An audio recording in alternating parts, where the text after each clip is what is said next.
Hello friends, target for IQ में आपका स्वागत है। आज हम जानेंगे डाइंग डिक्लेरेशन के बारे में कि डाइंग डिक्लेरेशन किसे कहते हैं।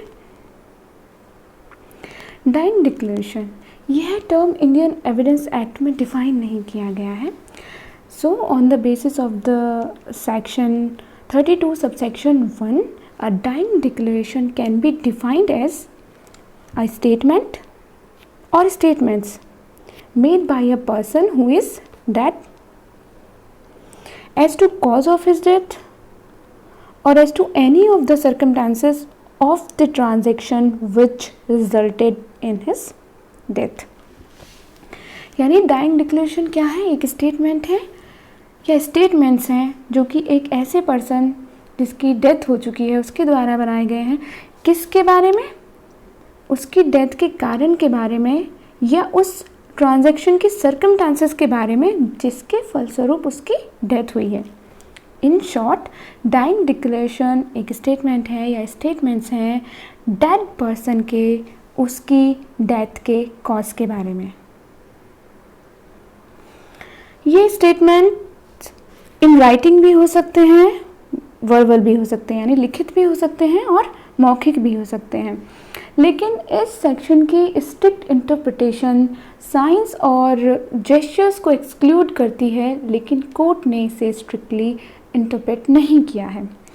इन क्वीन एम्प्रेस वर्सेस अब्दुल्ला में it was held that the questions and signs taken together might perfectly be regarded as verbal statement and therefore admissible in evidence. यानी क्वेश्चंस और साइंस अगर एक साथ लिए गए हैं तो उन्हें वर्बल स्टेटमेंट समझा जा सकता है और इस तरह से यह एविडेंस में एडमिसिबल है।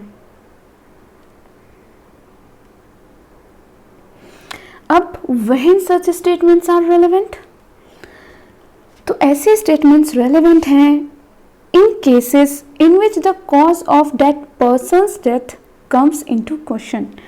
उन मामलों में जिनमें एक पर्सन की डेथ का कॉज क्वेश्चन में है। और डाइंग डिक्लेरेशन सभी तरह की proceedings whatever may be the nature of the proceedings in which the cause of a person's death comes into question, यानी सभी तरह की प्रोसीडिंग्स चाहे वो सिविल है या वो क्रिमिनल है, सभी तरह की प्रोसीडिंग्स में डाइंग डिक्लेरेशन एडमिसिबल है, रेलेवेंट है। And such statements are relevant whether the person who made them was or was not at the time when they were made under expectation of death or not। इसका मतलब है कि चाहे उस व्यक्ति को जिसके द्वारा ये किए गए हैं उस समय जब ये किए गए थे अपनी डेथ की एक्सपेक्टेशन थी या नहीं, ऐसे स्टेटमेंट्स रेलेवेंट हैं यदि वह व्यक्ति मर जाता है और ये स्टेटमेंट्स उसकी डेथ के कॉज के बारे में हैं।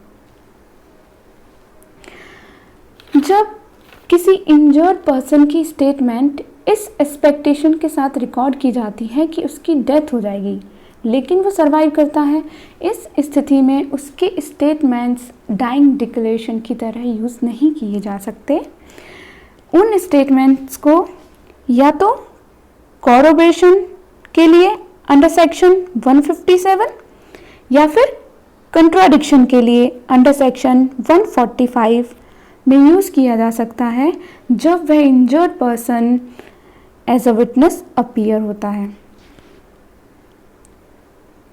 इन Ram Prasad versus state of Maharashtra, the court observe that when the maker of the dying declaration is alive, his statement can be considered as a statement recorded during the investigation।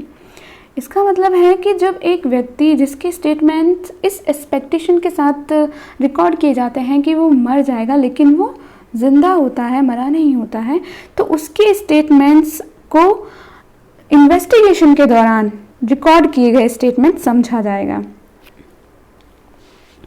इस video में हमने जाना dying declaration को brief में। Next video में हम इस पर विस्तार से चर्चा करेंगे। अगर आपको यह वीडियो पसंद आया तो थैंक यू।